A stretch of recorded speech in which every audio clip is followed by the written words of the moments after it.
Welcome back, everybody, to Season 3 of Crest in partnership with Elusive, the environmentally conscious apparel and lifestyle brand.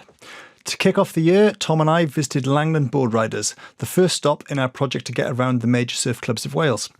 We reminisce on the club history, discuss the competitive aspects of the club, and have plenty of laughs along the way. Enjoy!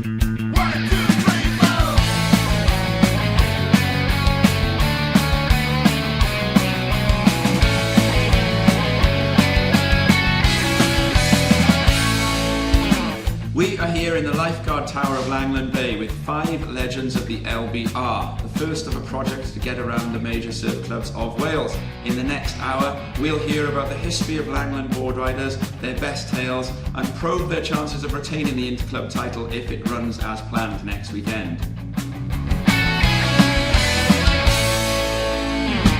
Yes, more on that later. We'll carry out, as best we can when surrounded by the reigning champions and prospective hosts, a preview of the Wilkinson Sword. But for now, I'm going to kick off the 2023 season of Crest in partnership with Elusive by introducing our panel of Langland Board Riders stalwarts. It is a hell of a lineup, including the man who was my favourite surfer as a grom. So let's hear from them. It's the LBR. Welcome to Crest in partnership with Elusive, guys. Hello. How you doing, Tom? All right. Yeah, good, great to be here. We'll begin with a word from their chairman, Simon Page, aka Slug. I've got in brackets by you. That's what it was known as back in the day, isn't it? How's things, Si? Good, Tom. Yeah, it's a good time to be alive. Yeah, isn't it just? And I mean, down here, I'd forgotten. I haven't surfed here for a while. You know, I tried to have a little sneaky warm-up surf for the Sword, and I got laughed at putting my stuff on in the car park because they were saying that it was going to get too high on me, and I was standing up, so I drove around to Caswell. I feel like it wasn't an authentic bit of research. No, the surf tends to be better in Caswell most of the time. That's the official word, is it? Yeah. So okay, let's get that out there. Just go to Caswell. Maybe just go straight there. So you guys managed to get in? Yeah. It's been a lovely day today. There's been a real nice swell. I did manage to surf a low tide spot at Langland earlier on. Surprisingly quiet, good waves, sort of sunny. Head height, sunny offshore. Spring's on its way. So yeah, it's lovely. It's warming up, no mitts, nice. Yeah. And we're in the Lifeguard Tower here. Could we call it that? Sounds a bit Southern California, doesn't it? I mean, in fact, if you look at that, practically California. You look at that tree outside there, the way the ivy is on it with the sunset going behind it, it does look a bit like the flex of a palm tree, doesn't it? You know, it's great. You know, it's a really good building. So if you go way back, this used to just be a toilet block. Right. Some stories might come out later on. Right. What happened in that toilet or on the roof of that toilet. Right. But yeah, it's now owned by Langland Bay Lifeguard Club, right, who have got a brilliant following. A lot of our kids and friends' kids go there for a life-saving club through the summer, and they get trained by a great team there. But one of the things we wanted to do when we kind of got the club back up and running at full speed like it is now is look at this community and see if we can share facilities and bounce stuff around between the Lifeguard Club and the LBR. And it's a brilliant facility, so we've run contests and they let us have a contest control here and do presentations here, so yeah, we're really grateful for the support that they give us. And I can see a famous weapon over there in the corner with a couple of plaques on it. The Wilkinson Sword is in the room. It's fantastic, isn't it? I mean, look at it. We only for another week. We'll see. You'll have to prize it off us. Yeah, there's a lot of history behind that thing. I think all of us at some point probably had it in our houses, in our bedrooms, but it just brings back loads of memories. Competing young with Spud, who's here obviously tonight, and just the excitement of that contest and that club v club is just fantastic. And yeah, to retain it and to win it, it's a big thing for us. We're really proud of it. Yeah, there's no other contest like it, is there? No. And I think that's a good point. To maybe if you will take us around the room, Si, and introduce us to what we just heard the voice of. Yeah, Spud, Matt Stevens. So you say he's your favourite surfer. I think he was mine too. Well, I've got written on the script here, it says, ask them, can they guess which of these was my favourite surfer as a grom? So you have guessed correctly. There we go. Not surprised. So yeah, and then next to Spud, we've got Ian Thompson. Say hi, Tomsk. Hi, it's Tomsk here. Absolute club legend, OG, founding father. Right. Full of history, full of stories, brilliant bloke. So yeah, you'll have a treat listening to him as we go on. And Sam Johnson, massive stalwart and a big reason why the club is where it is today. Brilliant, great surfer, frothing grom, moved away, came back, got time in his hands, he's dedicated to the club. I don't know about that much time. It seems to take a lot of my time, but I really enjoy doing what I'm doing for the club. That's brilliant. And we've got Ed as well. So Ed Bresnan, son of club legend Nick Bresnan. Ed's one of the most stylish surfers you'll ever meet. In fact, we just won a poll and Ed won the most stylish surfer in Langland, as voted for by not just club members, but the general public through Instagram. So yeah, Ed's here as well. Wow. Excellent. Thank you. Cheers, Sam. Yeah. Very kind words. We'll start then with Sam, who's been branded the club historian at the moment, because you were the guy that sort of put together this sort of potted history of the club. Did you know you would one day be called a historian? No, I've never thought that. I'd like my history teacher to hear those words, which would be brilliant. Yeah, it was just an idea. I was right in the mun, which I'm sure we'll touch on at some point. And I can't remember who suggested it, but someone said, wouldn't it be good to go back and write a history of the club? Mm. So took a lot of phone calls, a lot of texting, and a lot of time. And I just sort of pieced it all together. And I did actually write a history piece, which went on the back of the mun, and eventually got a phone call from Steve England. And it went out in carve as well. And I got paid £34 for the piece. I'm a published author as well. That's a job you had to work out what the worthy rate is. I know. Wow. I was chuffed. He texted me, what's your bank account details? I was like, oh, you get paid now? Do I? So yeah, hopefully my English teacher will hear this as well. 1 pence a word. Yeah. And well, let's get into that history then. So the club starts in the mid 80s, and at that time the surf and skate scene are sort of. Yeah. Well, I think Tomsk probably, Tomsk was there.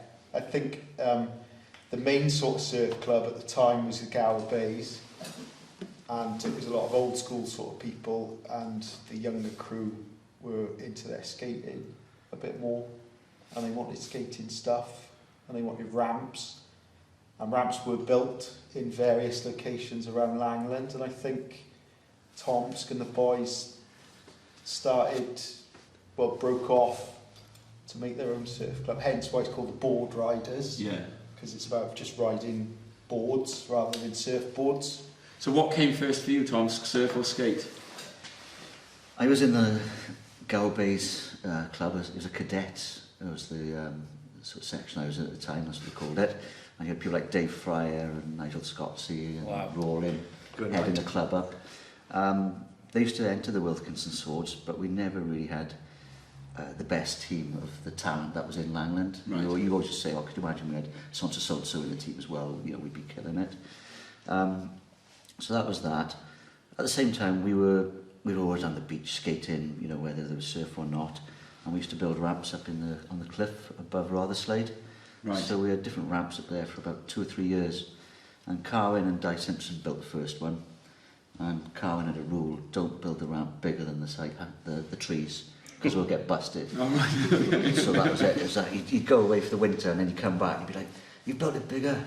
Don't build it big higher than the trees, we're going to get busted, because all the wood was borrowed from local built-in sites. Yeah. And we used to come down here in the nights on a winter's night when the weather was bad. They used to board up the green and white Langland board huts, and we used to remove the boarding From the little rental beach stores. And then we used to run with an 8x4 over to Rotherslade, take it up the cliff and hide it in this part that used to be it was probably a chalet back in the 60s. But the chalet had gone, there was still a flat base there, so it's ideal. So anyway, we built ramps. They got bigger over the years until they grew above the height of the trees.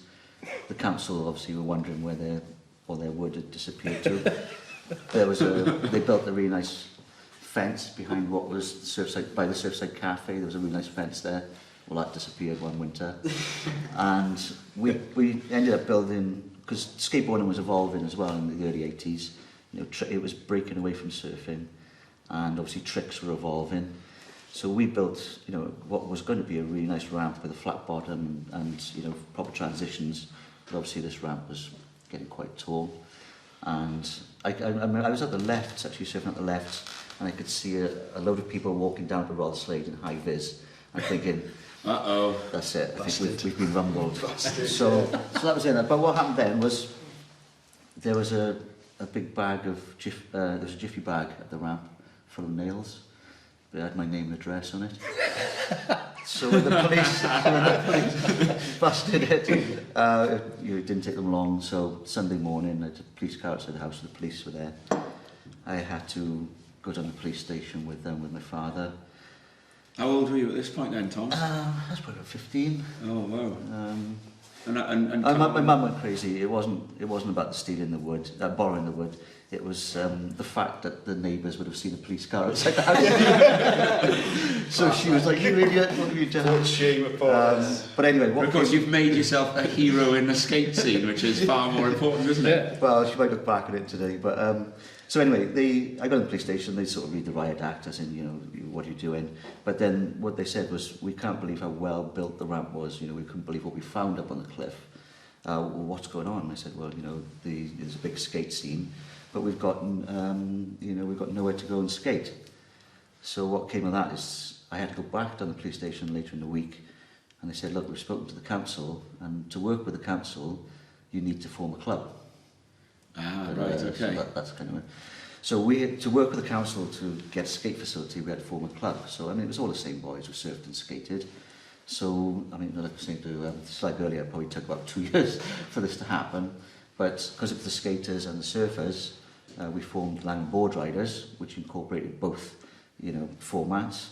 But off the back of that, we then went on to work with the council and made a number of ramps over the next 6 or 7 years. So the last one being at Morpher Stadium. It was the biggest vert ramp in Europe at the time. Right. The likes of Tony Hawk visited on skate demos, etc. Big red monster. And then in the water then, obviously we now had, we had the pick of all the best talent in Langland. Yeah. And because all the boys, the LBR was cool, everyone wanted to be part of it. Mm. So everyone, Carwyn, Brez, everyone, Gary Parsons, your brother, and all the people in the early, Wilkinson Sword contests. And all of a sudden we had, basically the best talent, and we started to win the Wilkinson Sword year after year. I got to use Sam's history here to make sure we don't leave people out here. So we got Frenchie mentioned, we got someone called Twist.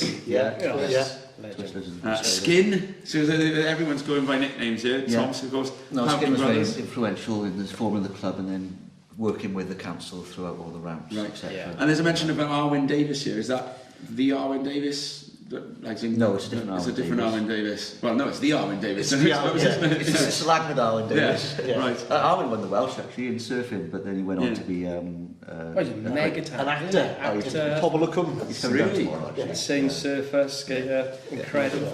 Is he still I doing think- that? Probably. Yeah, He's still in it. He must have been in it 20 odd years. 20, 30 years. 20, 30 years. He's coming down tomorrow. And is he One still of Britain's longest serving He doesn't surf surf, but he actors. still skates. Yeah. Right. Yeah. Skate. And Paul Brilliant. Conabier, Johnny Hutton, Paul Henry, of course, who I've been terrified of in my time out there when I come down to He was crowd. just down the road. You just missed it. Rob Adams, and there's Pixie. So I'm just making sure I got through all of these. And then, of course, I was knocking up a list of people who sort of, are winning stuff big time, and we got Carwyn, of course, we got Frenchie, Jono, there's Guts, there's James Jones, and then, of course, Matt Stephen in the room here.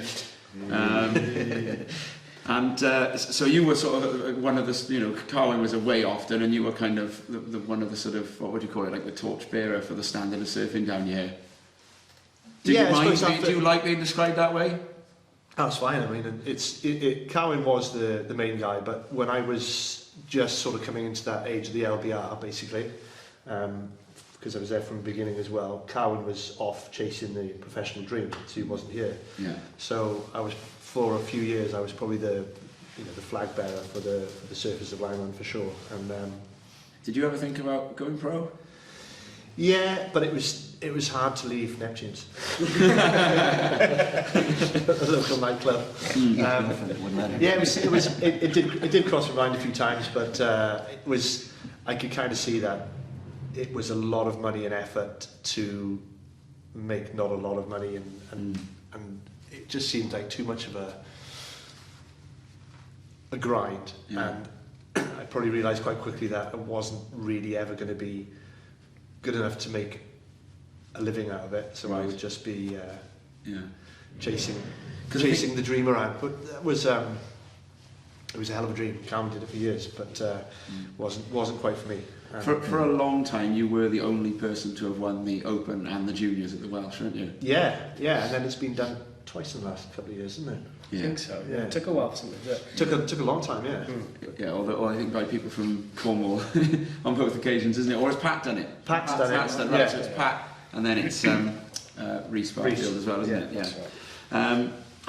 Right, and I just want to ask about the documentary as well that covers some of these early years as well. There's Over Plywood. Over Plywood. I can see trailers of it on YouTube, but how do we watch Over Plywood? It is on YouTube, I believe, now. Right. Or one of the the streaming platforms. Right. My father had a TV shop, and we had an early video camera, which we used to rent out if people had a wedding. And if there was no wedding that weekend, I used to bring the camera home. Right. So that's how I had some early footage, which no one else had. A friend of mine, not the Jono Davis, but another Jono, who's moved down here over recent years, was a skater and like dabbling with making films. So when I showed him all the VHS tapes I had, he took them away and he went and made this film just a few years ago, that was a great thing about social media. All of a sudden he put it out there that he was making this film, and people from all walks of life and sent photos in, things you'd never seen, so it all sort of built up from there. And he's done a history from the 60s to present day of skateboarding in Swansea, and it's a great film. It's an incredible film. I think it kind of nods to there's a real rich history of surfing in Langland. Yeah. And that connection with skating as well, which is they're so close together, and then just all the incredible characters that were involved in that. So Skin's gone on to be internationally famous and established in his own right. Obviously Carwin kind of forged a path that's been followed by a lot of surfers since. So it's something that as a club we're really, really proud of, that we kind of came from a kind of bit of an FU to establishment, which is something that we kind of keep really close to our heart. It's a big part of the club, but ultimately still making it and still achieving really, really big things as a kind of ragtag mob of people. Was it the anti-surf club, is that what it's a good brand. way to describe it, absolutely. Yeah. And this brand is also underpinned then by the Mun. So let's talk about the Mun as in in its first incarnation, when it was in the early days. There was. Do you ever get on the cover, Spud? I don't know if I ever made the cover. Definitely made some of the pages, but it was always. So you made Welsh surfing history, but the cover of the Mun remained. Yeah, I never got the cover. There's plenty of other targets to go on the cover. I don't know if you'd want to be on the front of those original ones. No, I tell you what, it was definitely a point. I think we've got to be quite careful now, because Ed's dad, Nick, probably was on the cover a few times, Tomsk, or there. There's probably not an issue with that. He's featured on a number of pages. Have you seen these, Ed? Oh, I don't think so. But it was always anonymously written, and people were anonymously named. So, but even though everyone knew, there was a big house up on Overland Road which was split into separate bedrooms, and a load of the boys rented rooms. Now these are the boys that probably didn't have jobs at the time, should I say. So it was a bit of a party house, and anything goes. So it must have been a Christmas or something, but the Mun had been created and left in the toilet. So we I remember going to the toilet and thinking, what's that? And finding the Mun in there. There was only a few pages, but it totally ripped it out of all the local lads on the beach, and no holds barred. And no one ever owned up as to who created the Mun. It became this myth. Do we know now who it was in the first place? I've got ideas, but no one owned up to it. So what happened was when the Langland Board Riders was formed, we had the official magazine called Long Riders, right, which had a little bit of piss taking in it, but it was tried to be mainstream. But you had the Mun, which was still underground and still appearing from time to time. I can remember getting a copy when I was a kid. The slip scandal. I mean, the slip scandal tells you everything. I mean, what else is going to be in that? I remember, like Sam just said, you'd find a copy floating around the beach, and it'd just be a few pages of, you're talking, this was pre-internet. It was pre, smartphones where you can just whack up an image and print it out. So It's made on a photocopy. Yeah, made on a Yeah, photocopier and limited photocopied. things out. And we kind of read it and you'd see all these names like Spud and Tomsk and Twist and Skin and Carwin. And you think, these are the guys that you go down the beach and they're shredding on skateboards, they're ripping the water. And you kind of want to be them and you aspire to be, at their level and as good as they are. And yet you see these pages completely destroying them and saying what they did in the nightclubs and the pubs all around Mumbles at the time.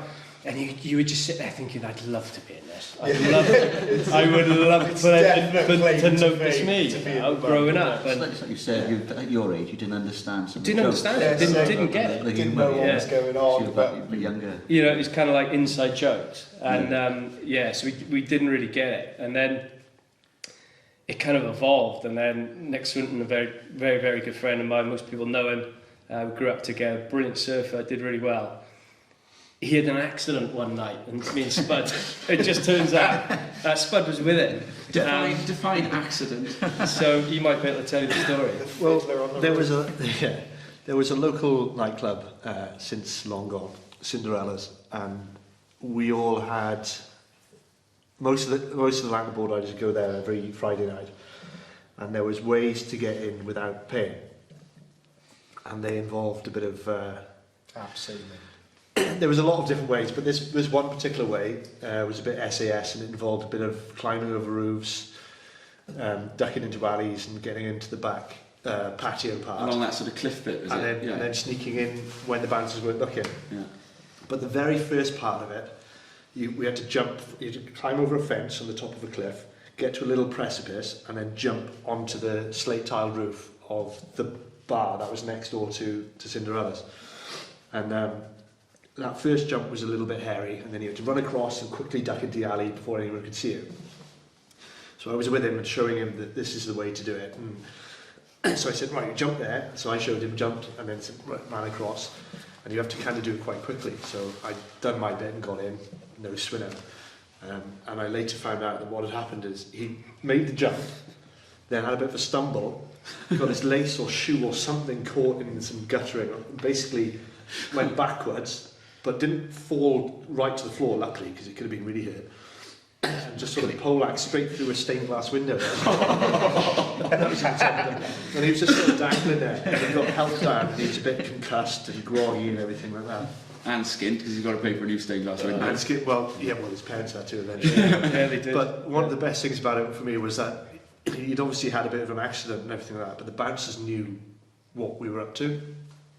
And as he was getting carted through the pub to escort it out, they gave him a bit of a shooting as well. He was all concussed and bruised and everything like that, and then they gave him a little bit of a reminder of why he should do it.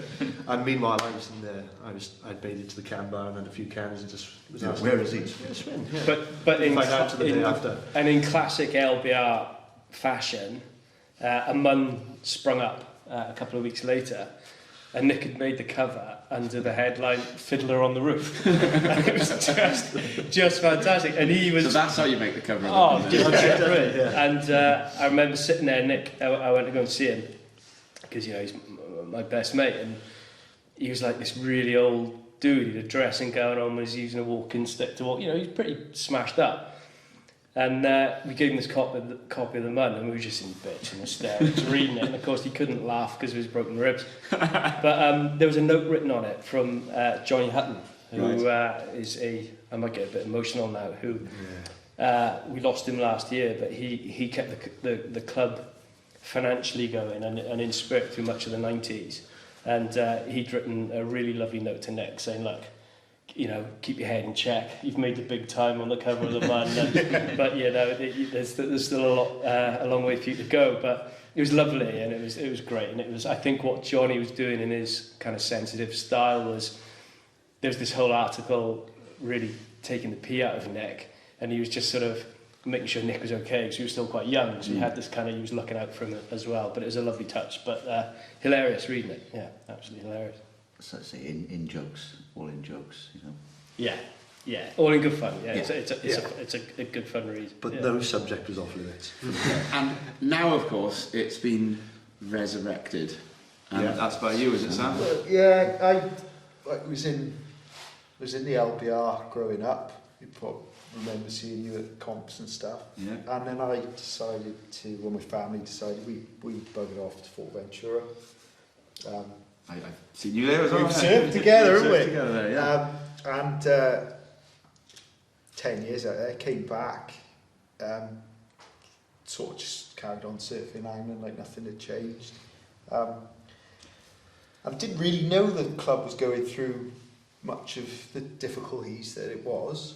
But anyway, to cut a long story short, James Jones messaged me, do you want to be back in the LBR and stuff? And I jokingly replied with, as long as you get me a copy of the Mun. And I thought, well, you'll be good to write that. And it just sort of evolved. And now it's kind of like some sort of addiction. Historian, a magazine editor. Yeah, I thought it'd be all of us doing it together, but I kind of get addicted to it, and I've taken it to myself, and I'll sit there. And he's supposed to be the ghostwriter, Sam. Yeah, well, it did start. It did start that. It was a ghostwriter, and I gave myself a pseudonym. It was like Duke Lamb Chop, something like that. and he was supposed to be Duke Madras. We did try and keep that anonymous because, yeah, we like to sort of poke fun. I mean, one of the things we don't want to do, you can't take yourself too seriously. As soon as you start taking yourself seriously, especially if you're a skater or a surfer, you can come across a bit of a dick. So everything we do has always got that bit of a laugh about it. Yeah. Take the pee out yourself and everything will sort of sort itself out. So we kind of did a lot of stuff incognito for a while. Just sort of... Yeah. And well, the hat didn't help. You know, walk around with a hat. Yeah. Sam, for the benefit of the listener, is wearing a copy, of the Mun cap. Yeah. A peak cap, is that what we call it? Yeah, it's great. It looks great. And it's just sort of evolved into sort of a piss-taking thing, but you've got to be a bit more PC nowadays. And obviously updating club members on club stuff. Social media is the face that everyone wants you to see, and the Mun is the face that no one wants to see. It's the button to do it in print. It's the background of everyone's It's just the button in print, which you can't put on social media. Leave it in the surfer. Leave it somewhere. It's a good point, though, isn't it, about the piss taking, the banter. It probably is what helps people get so good at surfing in the end, anyway, isn't it? If you hadn't had these people to sort of take you down a peg or two. You still get that nowadays, Ed? People taking you down a peg or two? Absolutely. Yeah? The old man mainly. All right. And my brother. I tell you what, it definitely helped make sure no one grew up with too much of an ego in Langland. Yeah. Because you just couldn't. No. You just gave it out. Yeah. But I think Ed's just a classic example of this heritage piece that we've got in Langland. So you got Nick, who was there right from the start with Tomsk and with Spud, amazing surfer, and another guy that when we were kids growing up, this Nick Bresnan, really stylish, great surfer, like probably talk about that in a minute. But then you can paddle out on any given day, and you'll see Ed in the water. And his brother in the water. Yeah. All of them rip, all of them shred. Ed's the best because he's regular footed. And it's just lovely to see. And there's a lot of these kind of instances where the guys who kind of got the club going or kept the club going, you'll now see them in with maybe their sons and maybe their daughters, and you get this bit of a kind of atmosphere in Langland. It's really unique, I think. It is. I don't think not many other places in the world where you can get that. With the likes of the Pantneys as well and stuff. It's the number of surf spots you've got within one little bay, isn't it? A little bay with almost 10 spots. Yeah. Is that the official number, 10? Has anyone tried to count it? More. I think it can be once. I think it's like... Rob's got some new ones. He's got the surgeon's table. The surgeon's skeleton point. He's got the skeleton bay. Skeleton bay. And he's naming these lying down on a swelly, finless with goat boat paddles. Wow. Surgeon's table. Can't go many places in the world and see that. Yeah. It's impressive. Let's talk about some of the legendary Langland events as well. For years, the Toxic Trophy. Oh, it was pretty much as coveted as the Welsh. Yeah, what a contest that was. So we've got you can't sort of talk about it much without mentioning Chris French, who was I suppose contest director for a lot of those in the early years. He put a hell of a lot of he put a hell of a lot of work. He put a hell of a lot of work into those. And backed up the car when he'd come home and he'd bring like a ragtag mob of pro surfers with him as well. Yeah. But it was brilliant. And, Big event, a high standard, big event to win. Yeah, really big. I mean, we used to watch it a lot. You know, there was younger categories for us, but yeah, there was like Dave Malherbe and lots of like really Dave Malherbe, he was once, I think, South African. Taylor Knox might be in it. Taylor Knox came once off the back of it. He didn't come in the event, but yeah, and you know, and it was a brilliant event. I think the first time it ever ran, I think it's the best I've ever seen Langland break ever. I don't think it's ever been like it since, and it was pumping. I think that gave it a lot of momentum. And quite recently we were talking to Steve England and Hugo at Surfers Against Sewage, and we've definitely got an aspiration to bring that back. Because it started as a Surfers Against Sewage event, didn't it? Yes, it did. Yeah. It's really important, and I think it was quite pivotal for them at the time as well. It helped them get a lot of momentum. Inflatable tears. The inflatable tier with Kong came here. Yeah. So it was kind of it was at that stage where surfing was going through this boom. Yeah. And it's just really well timed. It was a great contest, and I think it showcased Langland in a really good light, because it is such a versatile break, like Ed just mentioned, with lots of different breaks within the beach. It's a great contest venue, and it's something that we're really keen to get going again. It's brilliant, and there's, of course, a lot of great stories behind that contest as well. And then there was Derek Hynd's 2 visits here with his Red Bull tour that he was running. When Nick Swinnerton won a trip to J Bay for doing a backhand floater on a 2-foot wave, I can remember it. He did, yeah, he did. They went in that little bit between the sort of reef and the shore break that we were counselled against going in tonight. The trough. Yeah. One of those mad easterly wind days where it was like that, wasn't it? It was that like big and easterly. I'm sure that was one of the Red Bull. It could well have been, yeah. I mean, Nick will tell you it was a massive, really, really good floater. Free falling down, nearly breaking his board. Yeah, but I'm not sure if it was. But yeah, he did. He ended up going to South Africa with Almini, I think it was, and someone else, I can't quite recall. Didn't he stay with Derek? Gareth Swellen, I think, maybe? Yes, it was. Yeah, it was. Yeah, and he stayed with Derek. Stayed in Derek Hynd's house. Yeah, he did. Yeah, so... You know, and I think we've got a lot to thank to these guys, Tomsk and Carwyn and Arwyn and all these guys who started the club to get that kind of recognition. I think for quite a while, you feel quite proud that actually, and it's happened, you know, we've all been fortunate enough to travel the world and stuff, and Langland almost had a name in different places because perhaps we were following behind Carwyn and the Pountneys and people who'd gone out and done this stuff. And it quite often happened that you might be fortunate enough to find yourself even in Bali and places like that in the early days, and it's way from Langland, and you know, within a few conversations, I know that, you know, Carwyn or Phil Pout or you know, something like that. And again, it's another thing that just adds to this history and this really rich tapestry that we've got here. Then you get to surf with Keith Chegwin on Breakfast TV. Yeah. Do tell. You remember that? French used to blame for that. Is he? Yeah, he is. Yeah. Those of you who are old enough to remember the Big Breakfast TV show. Remember it well. Yeah. There was Lockkeepers' Cottages, Old Ford London E32NN. Nice one, Tom. Yeah, it is right. Yeah, there used to be a bit on there with Keith Chegwin used to knock people up and get them to do challenges. Yeah, knocking the door. The door, maybe in their tracksuit, in their dressing gowns and stuff. Yeah. Well, he turned up here one day and he contacted the club somehow. I don't know how. And this was kind of when Frenchy was. You know, kind of in charge, and he ended up, French and Keith Chegwin, what a mess. I bet they got on famously. They did. Yeah, there was me, Frenchie. So Frenchie like, we need somebody down the beach. Matt Swinner. I think I was a student at the time, so I was free. I think, and Andrew Closey was there as well. Oh yeah. And we kind of found somebody walking down a prom who'd never surfed before, and dragged him in the water, and Keith Chegwin was bouncing around the place and stuff, and yeah, it was good fun. I think Frenchie took him out to town that night. Yeah, but you'd have to ask him about that. But yeah, pretty crazy. So, and I think that's the beauty of surf clubs. You know, you kind of have these connections, and you meet colourful and crazy characters, and stuff happens. So yeah. Because I just realised as well that coming back to the Derek Hynd visits, he was using Langland literally to try and sort of test out a possible rival world tour, wasn't he? Because he brought like Justin Matteson, Gavin Besh, and a few of those, like the Lost crew, wasn't he?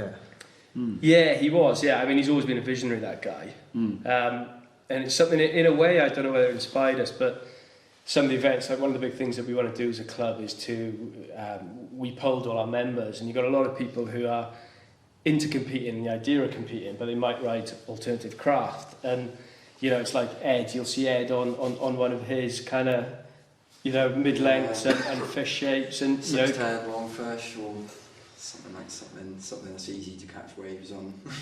Yeah, but you ride it properly. And, yeah. you know, you'll see Ed, who's, you know, amazing surfer, fantastic surfer, and then you think, how could Ed compete alongside, say, someone like Pat, who's doing air revos and shredding in the kind of, inverted commas, proper way that people see contest surfers.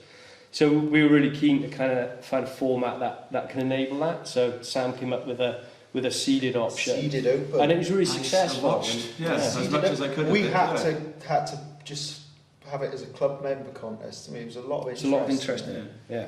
Everyone wanted to. I saw, like, you know, Pat was in the water with what's her name, Surf Bella. Was it? Oh, Claire, that's what Claire that's Scott, I just know it by the Surf Bella. The Instagram name. It worked out. They were going toe to toe, weren't they? Yeah. Oh, it was close. It was close. But yeah, it's things like that, and again, you know, we're quite a diverse club. I think with a Rice, Langland used to be quite a cliquey place. Through a lot of the 90s. Yep. We will be talking about that again in a little bit. Yeah. Can I just ask about the legends then? Let's do some name dropping of the absolute legends of the club. Then we got the Pountney brothers, and then we got a couple of other people mentioned here, and in particular those no longer with us. BJ Jonathan Lewis. Yeah, incredible. I mean, Spud Tomsk, who was, you might be better. A few words on Jonathan Lewis. BJ was basically he was the same age as me, so we were part of the original crew. We were the Groms of the LBR when it first started up, and we just loved the LBR from the start. The very first thing we did for the LBR was a sponsored skate, right, which was all on the back of what Tom's was saying about getting the skate ramp with the council and setting up the club. The sponsor skate was basically trying to raise money to buy wood, because they'd sussed on to where the wood had gone from, borrowed. So we could to buy wood instead of borrow wood, and so we LBR first point on the agenda was to do the sponsored skate, which is basically just skateboard up and down Swansea Promenade up to the county hall from Mumbles and back again, raise as much money as you could, buy the wood, make the ramp. And ever since then, we were, BJ and myself were the Groms, and we did everything together, everything in the LBR. We were always at. We were the junior surf members and junior skate members of the committee. And yeah, he what can I say about BJ? Yeah, he's probably the most Langland person I've ever known. Yeah. I don't really know how else to describe that, but he would bleed for Langland for sure. And when we lost him a few years ago, there's a bench here for him, and you know, everyone who was part of the LBR, past and present, will know of BJ. And yeah, he was a great member for sure. And let's talk about Johnny Hutton as well. Then you did mention him briefly earlier. Someone give us a few words on him. Oh, yeah. Johnny, so we were kind of a generation behind Spuds and BJ, so the likes of Nick, who we've spoken about a lot, and Matt Jones, amazing surfer, lives in Western Australia now. And we really aspired to be in the LBR and really looked up to these guys who were sitting to my left. And at the time, it's the same in any walk of life. You know, people come and go, people get busy, they have kids, they have different jobs, and you join the club. And at that point, Frenchie was driving the contest, but Johnny Hutton was kind of keeping the wheels moving in the background. And we used to know him as this super stylish surfer, incredible surfer. He used to surf with my dad and people back in the day, and we really looked up to the guy. I probably didn't quite realise he'd turn up on the beach and chuck us a couple of t-shirts with LBR written on the back and things like that. And, you know, ultimately, someone's paying for those sorts of things, but he was just doing it out of his own pocket. Good time for everyone. Yeah, absolutely. You'd be hanging down the Hutton, if you were wandering down, you'd sit and talk to Johnny, and he had the he was everyone's friend, absolute legend. And the other thing is, he didn't really surf anywhere else in Langland other than the ship pipe. And he would just paddle out the ship pipe and he'd just take off and pull this classic pose and go all the way into the beach, and that was Johnny surfing. It's a bit like Ed, really, isn't it? You go, right, Johnny's the most stylish guy in Langland, and he's not doing anything.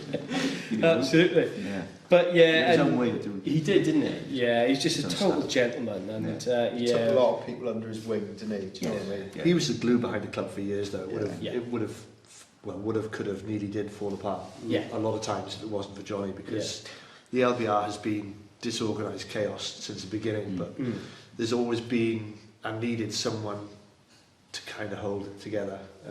And for years, Johnny Hynd was that man. Yeah.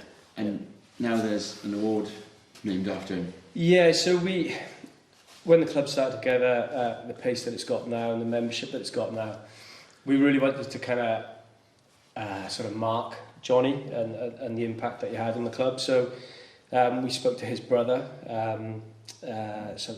last year, and we commissioned an award.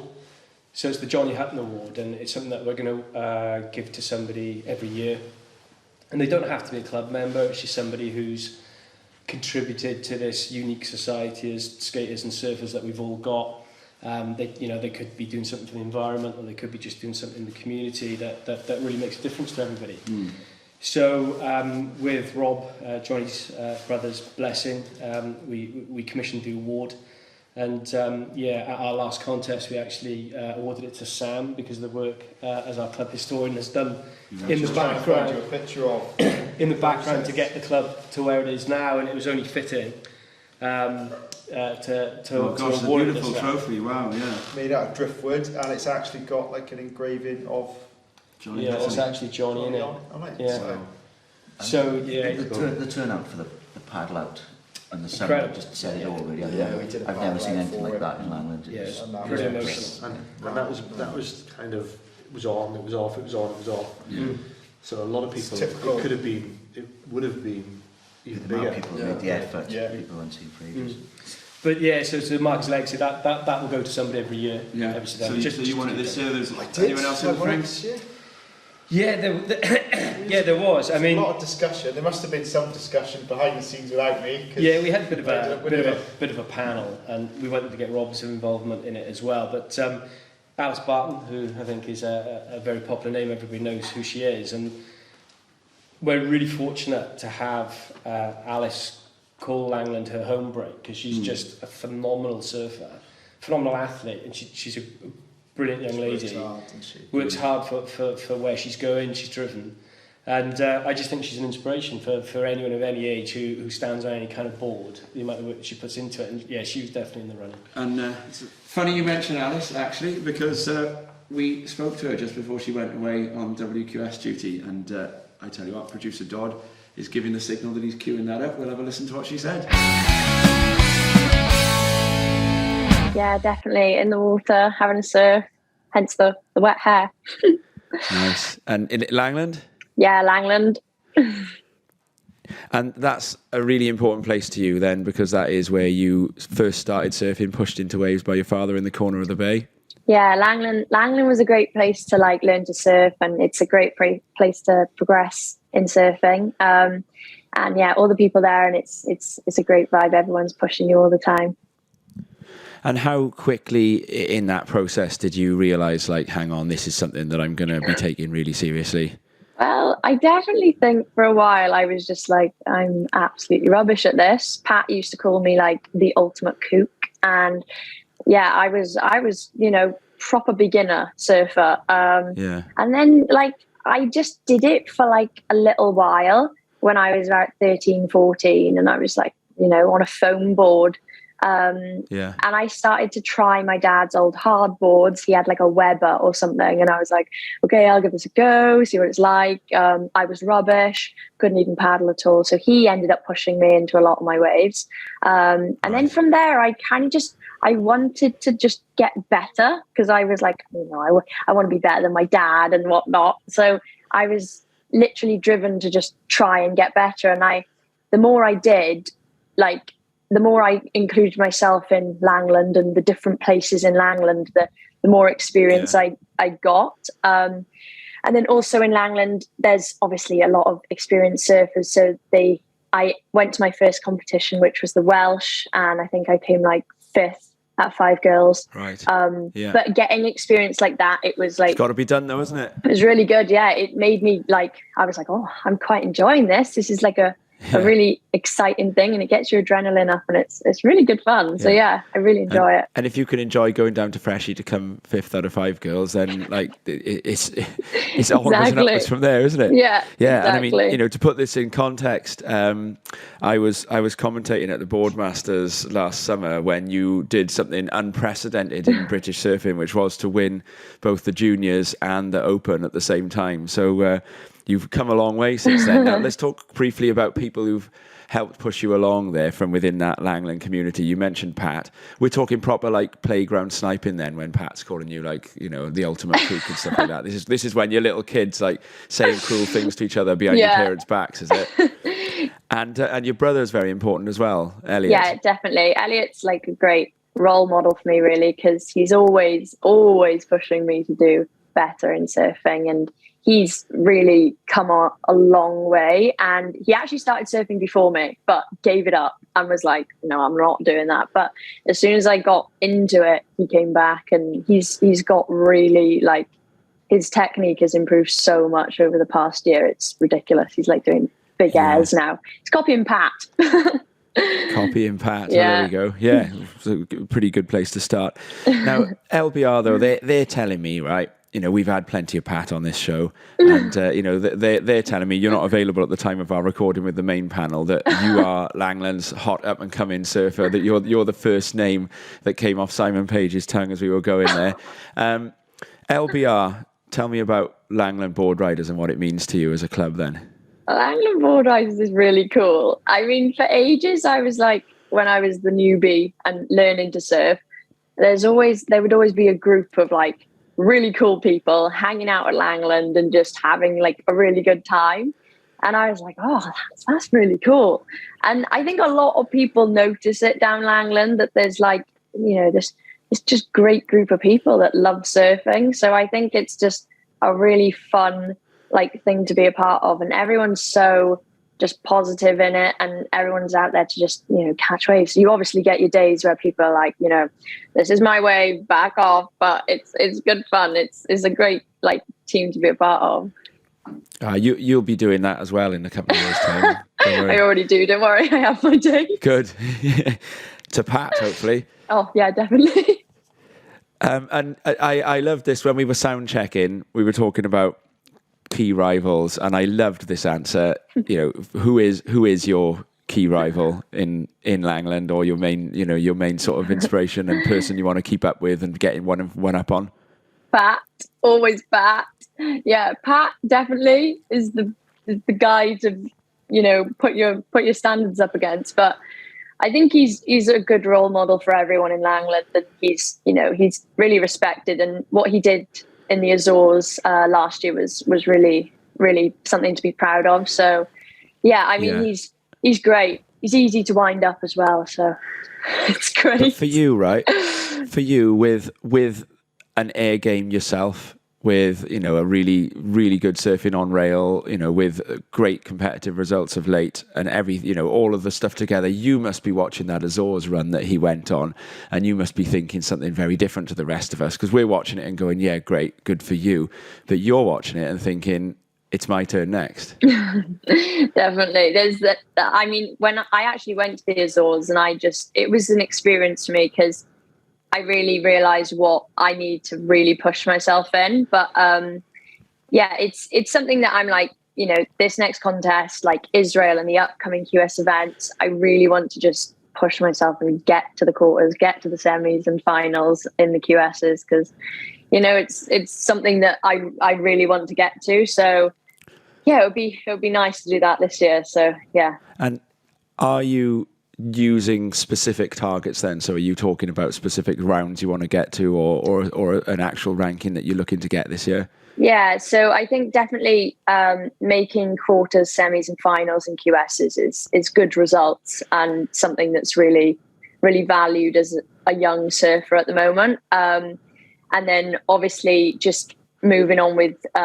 contests, just, you know, taking out a QS win would be one of the dreams. It's great to win a QS. Yeah. So, yeah. And Challenger series? Yeah, definitely. Challenger is something that I really want to be able to push myself to get on, because it's where the best are competing. So, yeah. Yeah, Alice, thank you very much for your time, and all the best. We're going to be watching your progress, and we're rooting for you all the way. Thank you so much. So, you heard Alice talking there. You were just mentioning it. Go inside. Tell me, how good is she? Oh, she's ridiculous. Yeah, she's.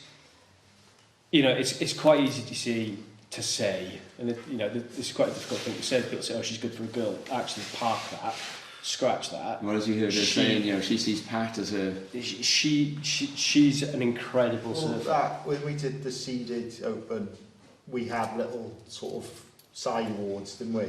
Yeah. And one of them was best manoeuvre of the contest. And we watched, I was judging with you, and Alice took off on a less than brilliant wave on the reef and got all 3 best manoeuvres of the contest on one wave in a row, and everyone was just screaming their heads off, and that completely took the wave to pieces. I mean, phenomenal stuff. I mean, her her Brad are definitely the absolute standouts, and you know, to be second at a second, I don't want to say second best, but second in the water to Pat, who's 4th on the QS, which you just mentioned, and above, as we've just established, a load of other really hot surfers that are still in Langland, and she is streets above. You know, so it's her and Patrick are standouts by a mile. She is red hot. Yeah. And which is a couple of years ago. Yeah. She wasn't really surfing, and now she's. I know she's come on quick, and she. I thought she'd been surfing quick, but she hasn't, has she? She's training, and she's always in the gym and stuff. Obviously when it's dark, and she's proper dedicated. But they're obviously it's impressive. Competitive family, because her little brother Elliot surfed before she did, then gave up, and then when she started getting good again, decided he didn't want to have her be better than him, so that's why he's got back into it. And he's fantastic as well. In fact, on the poll that I mentioned earlier on, where our style King Ed's there, Elliot won Lang's best snake. So it's a kind of being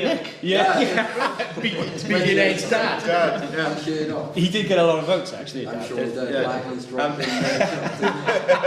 So yeah, I mean, phenomenal surfer as well, and I think it's one of the unique things of Langland is we've got these really high caliber, high tech competitive surfers. But then you look below that, and we've got this just fantastic caliber of surfer in Langland that I think is unique. You've got people who won't go anywhere near a contest fest. People like Rory Moran, Cy Tuckett, you know, and a lot of people like Josh Hawk, who doesn't compete much. Adam Bentos, he has won the Welsh, I think. He has. But he's not really into contest. No. And there's a whole raft of these guys and girls. That's the way you do it, isn't it? Turn up, enter once. And that is pretty much what he did. That is pretty much what he did, yeah. And I think the first I saw of him ever was like the year before. He turned up at maybe the Elusive Open or something. I thought, oh, that's a good surfer from Langland there. Next year he won the Welsh, and phenomenal surfers. And you know that's what's great to paddle out in Langland, and you know it is a busy break. It's always been quite a high calibre of surfers at Langland. Yeah, and I think it's one of those things that it's just a pleasure to surf at Langland. Alice, then off on the QS this year now. Is she a big hope for putting this place? Well, this place is on the map, but for sort of really representing that sort of highest level. Do you think? It's all there for her, and competing at that level in any sport. There's an element of luck, so if those things line up for her, it's there for her, and her attitude to it. Yeah, as you just heard, I think the right attitude. I think the thing I notice most about her that's different to nearly all the other surfers that have come out of Langland that have done well is her attitude to the whole thing. She's already a professional in her attitude, whereas everyone else has been very loose. That's the whole part of the LBR, is as loose as anything. Like the surfer likes to party. Yeah, but Alice is very... she's very professional in her outlook of the whole thing. She really puts it, and I don't see why she couldn't. You know, I'm sure there's hundreds of surfers at every beach that are, you know, have enough talent to do it, but I think she's driven enough to fully see it through, and I fully believe that she's going to she'll make something of it. Oh, for sure.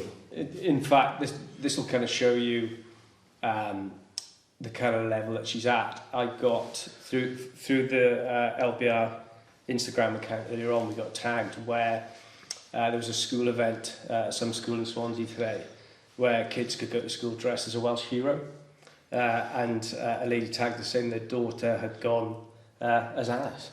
Wow. Which, is that International Women's Day? Is it? Yeah. Oh, yes. Sorry. Yeah, International Women's Day, and you know, as an inspirational figure. Wow. And I mean, that's just incredible. That's awesome. Who else is good among the Groms? Just drop a few names for us here now. Ollie Evans. Ollie Evans is incredible. Super powerful. He's getting an air game. His rail game's amazing. Brilliant surfer. Good style.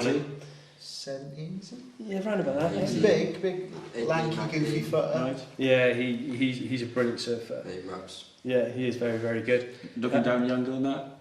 Oh, yeah, that's a tough one. I mean, I don't know how old Elliot is. We've spoken about him, but he always looks like a super Grom. 14. Yeah, he's phenomenal. What's his name? Dexter. Dexter as well, club member. Really good skater. Very good skater. Yeah, and after a sign of someone who's going to crack it with exactly. Well, he's got that natural ability. Well, that's going to make a huge difference when the skate park arrives. Yeah, it will. Yeah, and then we've got a lot of family members with kids who are in the club as well now, which is fantastic, and they're all doing really, really well. And your girls are in there, Sam? My girl's surfing now. I surfed, took my eldest last Monday, storm surfing. She just loves it because I tell her all the stories about Langland, and a lot of her friends go to Caswell, and I'm like, you can't go there, you've got to come here. Yeah, and there's like grabs on my ankles and I'm paddling out just to get her back. Evan Morris and Caitlin Morris who are surfing really well, stylish, great athletes, and really up for it. Brilliant. Yeah, great guys. All of these Groms are good as well at the internet, aren't they? Instagram. Are you an influencer, Ed? Oh, not an off. No, do you do edits and whatever else we call it? I'm not quite good enough for that. All right. Okay. Ed's a rock star. He's a rock star. Yeah. In the middle of this youth movement, one of the Instagram accounts to follow is the LBR. You're very good at Insta now. Who's that then? It's relentless. Who's doing that? I'm not claiming Who is it? It's all anonymous in the LBR. Yeah, it's anonymous. It's anonymous. The hooded claw. And that anonymous awards you did as well, that fella in that sort of, terrorist balaclava or whatever it was. It was a Mexican restaurant. Stuck under the stairs for months. It was a rolling under the stairs. That goes back to that anonymous kind of don't take yourself too seriously thing. Yeah, and we thought, right, let's do an awards, and we opened it up to everybody. It was just going to be sort of typed out, wasn't it? And then it was, let's do it live.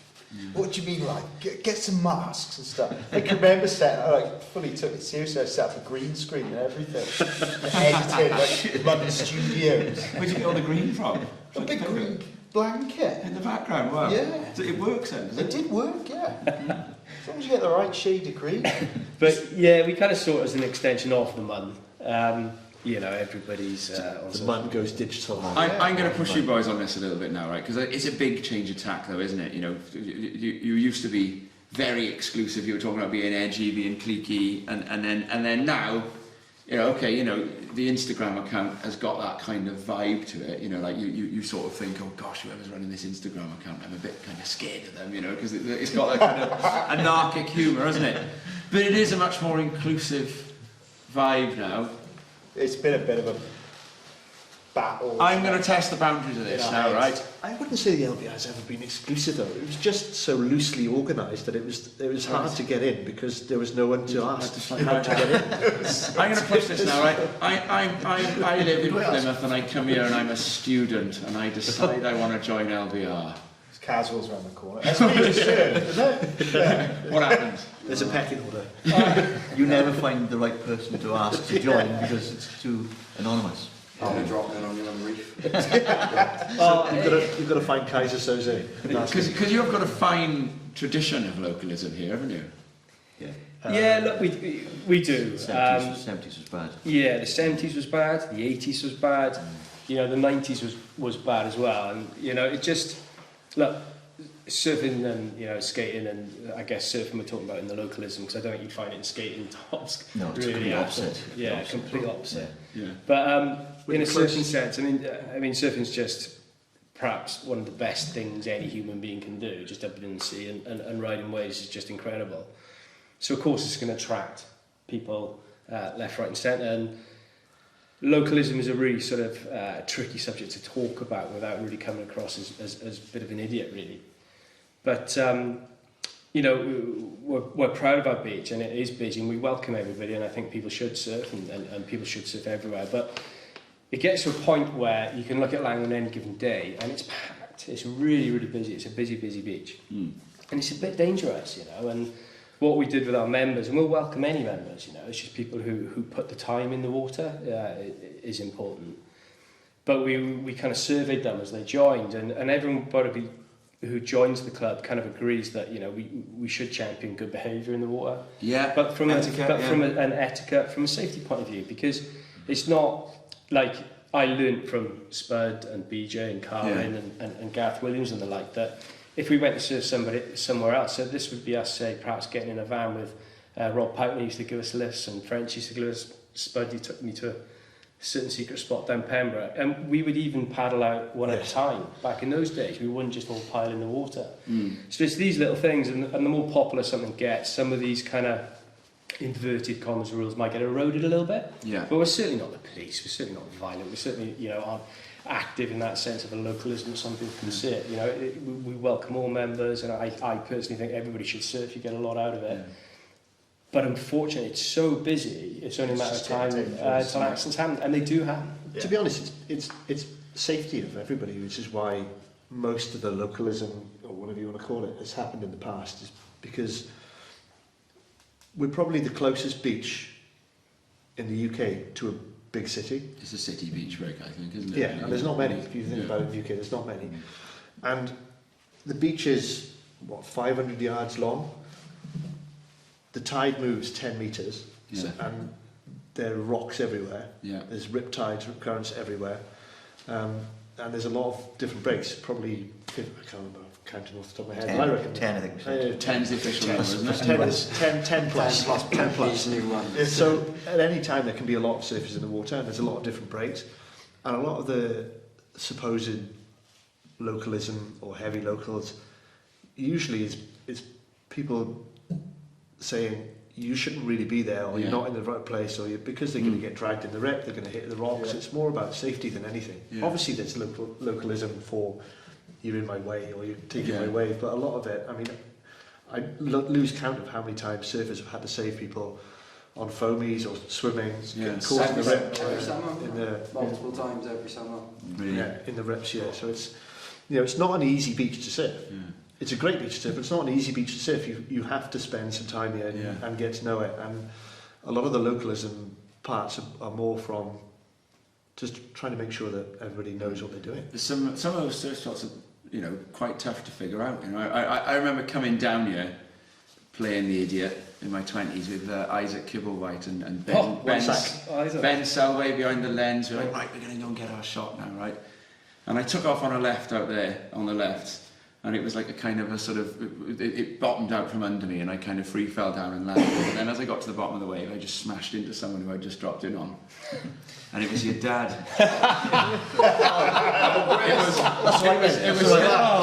It was Nick Bresnan, and I was like, oh. Now it was the dead of winter, right? Now Isaac had gone in with his hat off and his gloves off because he wanted to get in the mag, right? And I was like, I'm still wearing my hat, and I'm like, oh God, he's got my hat on. He's not good. I pop up the other side and I'm trying not to look at him, and he goes, "You do that again, and I'll rip your head off." He starts shouting at me, and I'm paddling away, going, "Yep." So, and he paddles off, and there's a bit of whitewater, there's a bit of duck diving. I paddle up to Guts, and I'm going, "Oh, I just dropped it on someone." And Guts is talking to me. And then your dad, right, he paddles up to the pair of us, and he looks at us, and I'm like, and I realise he doesn't realise it was me. And he goes, Guts goes, oh, getting dropped in on again there, Prez? Yeah, I sent him in. And I went, oh yeah, good for you, yeah, send him in. And then I had a great session after that. Isaac obviously got the shot in the mag because he was both a better surfer and not wearing his gloves and his hat, but there we go. So yeah, it's something to be proud of, isn't it? Now, is this sort of newer, slightly more inclusive? I just want to put a theory to you. Is it like there's a kind of a second wind of the LBR that we're in now, and then there was that kind of strange period in between where LBR turned into Langland Surf Division, and it went away, and I remember there were some swords where like there wasn't an LBR, there was no LBR, it didn't exist. Fell apart.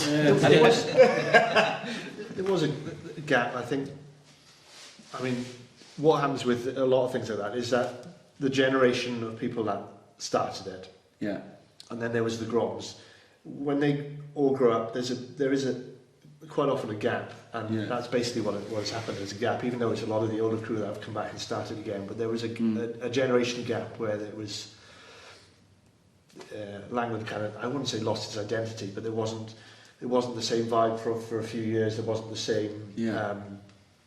For a few years, it wasn't the odd standout surfer. There wasn't the contest. There wasn't a lot of things, and so the LBR just kind of floated around. I don't know if it officially ever stopped. Yeah, I mean, sort of floated around with nothing to do. I can remember. Was it the Coles who started? So the Coles, Lloyd Cole. I mean, amazing surfer. I can remember. I think Bentos was a bit of a part. Bentos, Reese Morris. Probably for the same reason that the LBR They came out this to place. Fort Ventura to visit visit me. Well, not visit me. They came to Fort Ventura to surf, and I happened to live there.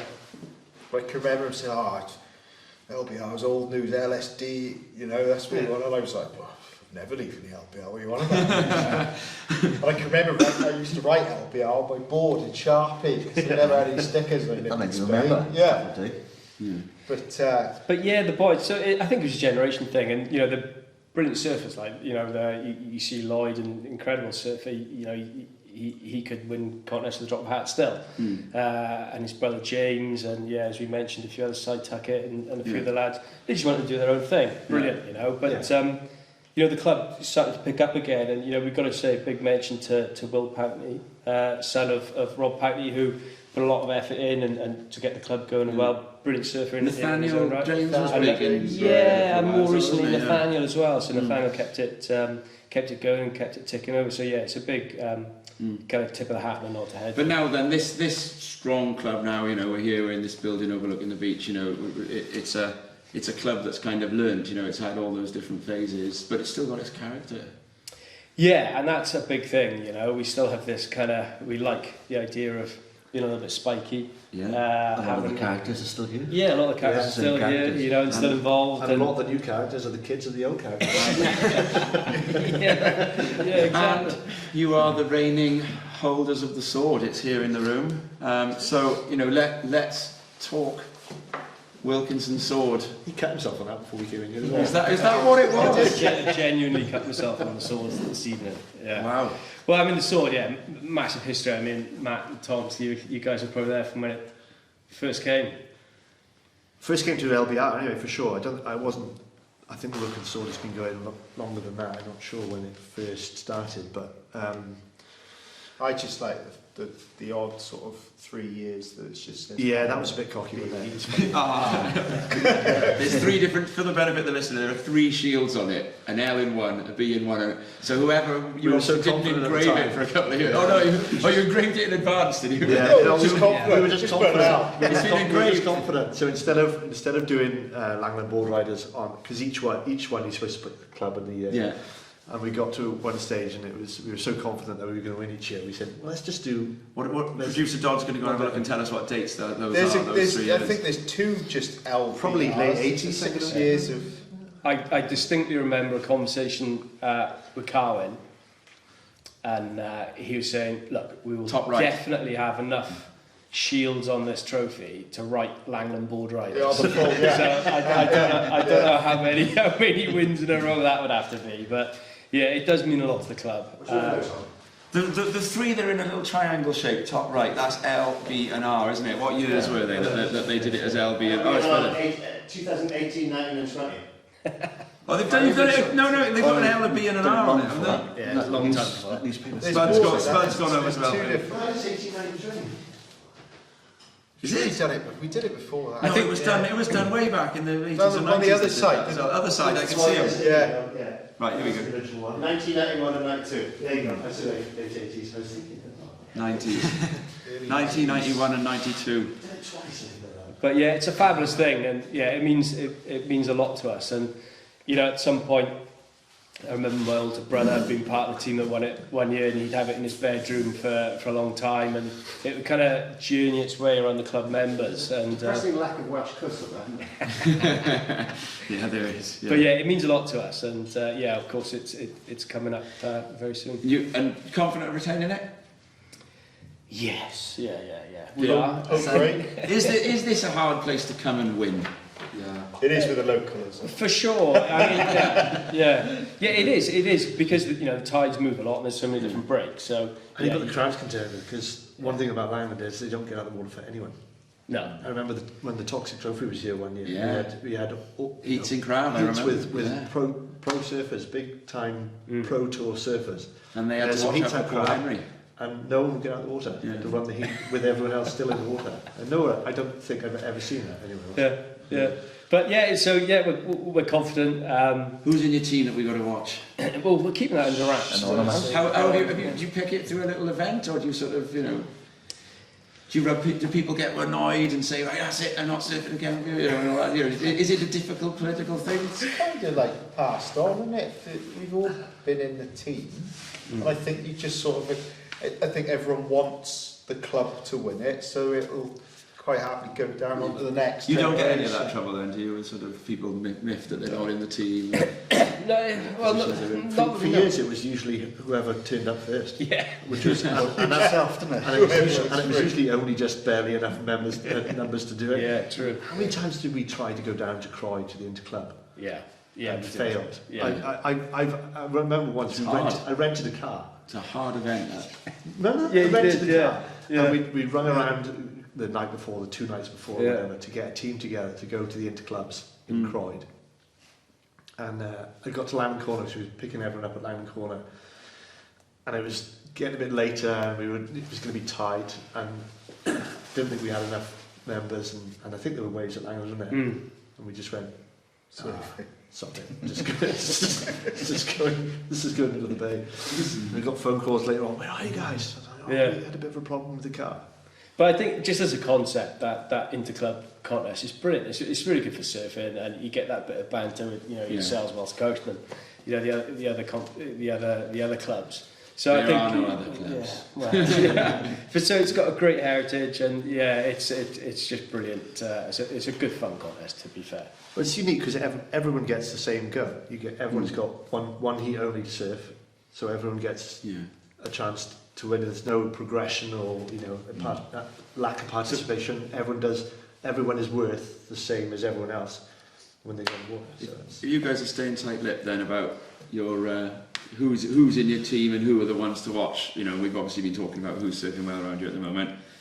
Who are you sort of watching out for? Who are you most afraid of from elsewhere in Wales that come in here in a couple of days' time? Logan, Lamrogue Josh, Logan Neco.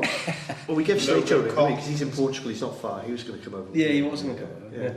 That's if they get back from Curacao, don't they? I don't know if they. They're away. Logan's away. Is this going out after the contest? This is going out Monday before the. So this is people are going to be driving to work. Right. We'll soon see where their priorities lie. So there's a QE in Israel, and I think Pat and I think Logan as well from Lambert will be there. And Alice will be. And and Alice is away as well. So that you kind of take them out. Better call it off. That'll be your decision as well, won't it? Well, I think it's. Do you realise that you've organised it at the moment? One of the 2 dates is the Six Nations. Yeah, we do. Yeah, we're setting it up so it'll be a good day. We've got that option. But yes, you take those out. But again, I just speak about heritage in Langland, and there's a lot of people we could call upon that'll step up and smash a heat. Yeah. It's we're proud of that. I had a good long conversation with James Jones earlier on about the team. we've penciled in a few names. Right. And there's some good names penciled in. And so the only person you said you're afraid of, that logo cop, he's away. He's away, so him and Pat So you away. fear no one? Yeah, we don't fear anyone. I mean, Not in your own backyard. You don't fear anyone in your own backyard. No, you don't. Come Yeah. on. You're a big sword in your hand. But yeah, no, it is a trick. I mean, I guess that's one thing, you know, the sword, you win it, you retain it. And it's always hard to go to a break that's not your home break and perform well. It is, you know, you don't quite know it so well. So Especially when it takes me an hour to park. yeah. So, you know, for any other club to come here and win it, it's a big ask. And if they do manage to do that, well, hats off to them, you know, they perform really, really well. Yeah. It's always been the first contest of the year, so it's always the first time you get to catch up with all your old mates from Porthcawl, from Pembroke, and wherever the clubs are. So it's always been just an amazing event. That means a lot to all the members of all the clubs. I think it's unique. It's the first chance everyone gets to get together, you know, and it's not the same pressured kind of, you know, you do feel pressure from your own club members, but it's not the same kind of, you know, you want to do well for your mates. And it's not for yourself, it's a complete club contest. So. Yeah, absolutely.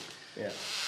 Last words from anyone here now then. We've done a lot of, we've mentioned as many people as we can think of. I know you were saying before, Ansai, that there were people you wanted to make sure you mentioned. You know, any other sort of things you want to tell us, you know, while we've got the airwaves here?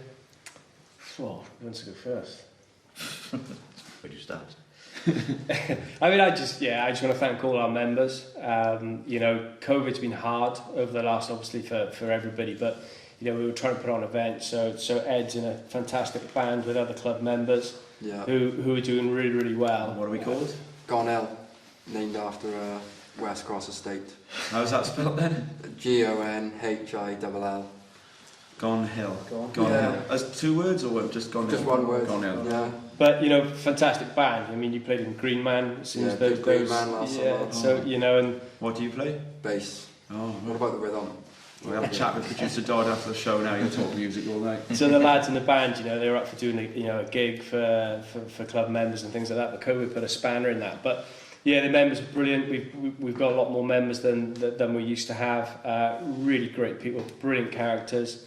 Claire Scott and Linny Toft and others bring a real lovely feel and touch to the club.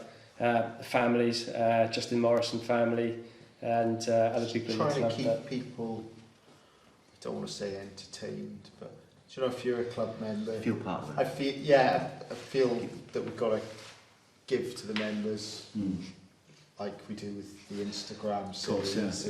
What impresses me is that from being there from the start and seeing that it was a group of the younger guys wanting to take and make their own club. Yeah. And then as time's gone on now, it's the blokes, it's the girls, it's their kids. It's a really inclusive, but still retains.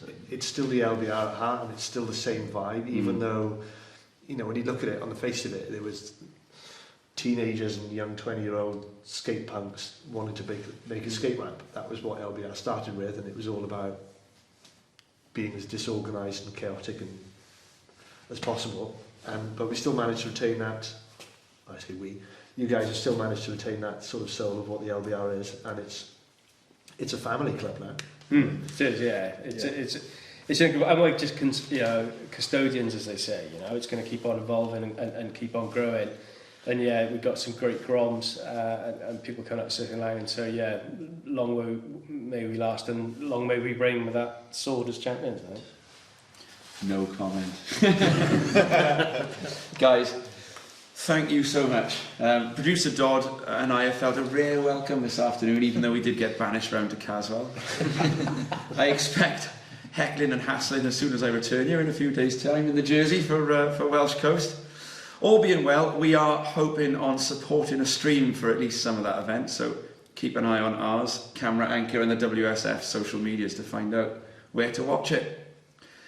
Moving further into the year, and Crest in partnership with Elusive will be going monthly from now on for as far into the future as we can find people to talk to. Our next episode will hopefully be dropping just in time to do a little bit of a preview for this land's other big contest, the Welsh Nationals. To that end, it's high time we caught up with a legend from a long way back down the M4. We're going almost as east as you can get in Wales, for our first single-person guest of the year. Mark Vaughan and myself will be probing the incredible surfing brain of none other than Jamie Bateman, now of Surfline. We'll talk tales from the past, land trip banter, and of course ask him whatever we can get away with about the secrets of surf forecasting, as well as a bit of speculating about how the Welsh might pan out. Keep an eye out for it in just over a month's time. In the meantime, if you've enjoyed this one, then please do subscribe to us via either Spotify, Google, YouTube, Apple, or any other RSS-fed podcast app. We also love a review to help us climb up the big tech algorithms. If you've any idea for us for guests too, or just any thoughts on surfing and its cultures, then please get in touch via castcrest@gmail.com or via our regularly updated Instagram and Twitter feeds. As always, thanks for listening. Diolch am gwrando. Thanks to the LBR. Diolch, guys. Thanks, Welsh and guys. See you soon. Thanks, Crest. Hwyl fawr.